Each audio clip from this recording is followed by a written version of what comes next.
जय हिंद, नमस्कार, वंदे मातरम। मैं हूं के.एस. परिहार। तो आज बात करते हैं, इस 31 जुलाई को महीना समाप्त होगा। आने वाले अगस्त में 15 अगस्त को अन्य सालों की तरह स्वतंत्रता दिवस मनाया जाएगा। स्वतंत्रता दिवस स्कूलों में भी मनाया जाता है। इसलिए उत्तराखंड के शिक्षा विभाग ने यह एक अहम फैसला लिया है कि उत्तराखंड के 14,562 लगभग सरकारी स्कूलों में इस बार पूर्व सैनिक तिरंगा झंडा फहराएंगे। वह किसी भी रैंक का हो, वृद्ध सैनिकों को झंडा रोहण के लिए आमंत्रित किया जाएगा, चीफ गेस्ट के तौर पर बुलाया जाएगा। और अन्य जो स्कूल मैनेजमेंट कमेटी है वो उस इलाके के सभी पूर्व सैनिकों की और जो सैनिक छुट्टी पर आए हैं उनकी लिस्ट तैयार करेंगे, ताकि उनको स्कूलों में आमंत्रित किया जा सके है। और वो जब झंडा रोहण करेंगे वहां पर सैनिक अपनी वर्दी में आएंगे। जिस प्रकार से मैं पूर्व सैनिक की वर्दी में मेडल सहित यहाँ पर हूँ, इसी प्रकार से आमंत्रित किया जाएगा, जो यूथ के लिए, नौजवानों के लिए एक शिक्षा हासिल करने वाले, शिक्षा लेने वाले विद्यार्थियों के लिए एक प्रेरणा का, मोटिवेशन का काम करेगा, ताकि उनके अंदर देश भाव, देश के प्रति, देश सेवा की और ईमानदारी की, डेडिकेशन की और चरित्र निर्माण की, परिश्रम की ललक जग सके और वो इस देश के काम आए। क्योंकि 50% जनसंख्या अभी यूथ है और देश के विभिन्न प्रकार के फोर्सेज और उच्च पदों तक जाएं, इसके लिए पूर्व सैनिकों को और सैनिकों को उत्तराखंड शिक्षा विभाग ने आमंत्रित किया है आगामी 15 अगस्त के लिए। तो ये एक बहुत ही अच्छी पहल है।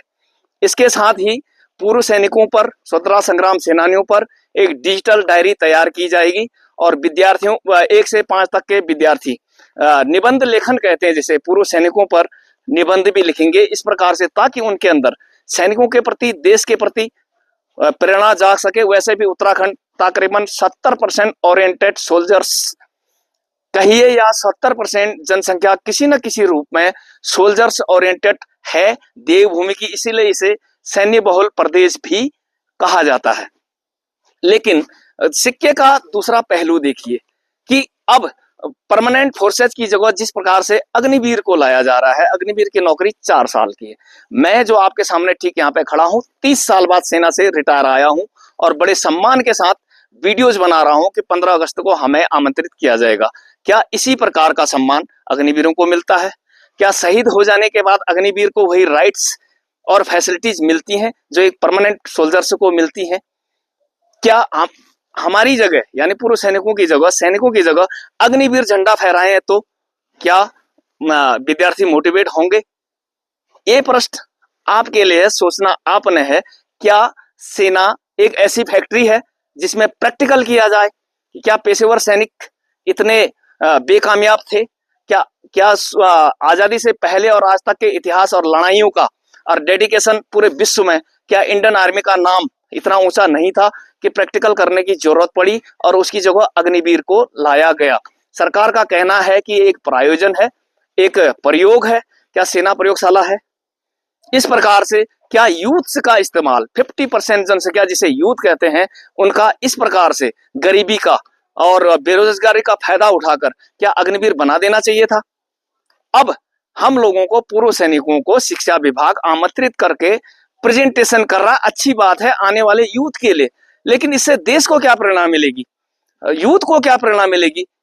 या फिर ये प्रेजेंटेशन केवल आने वाले 2027 और 29 का गणित तो नहीं है?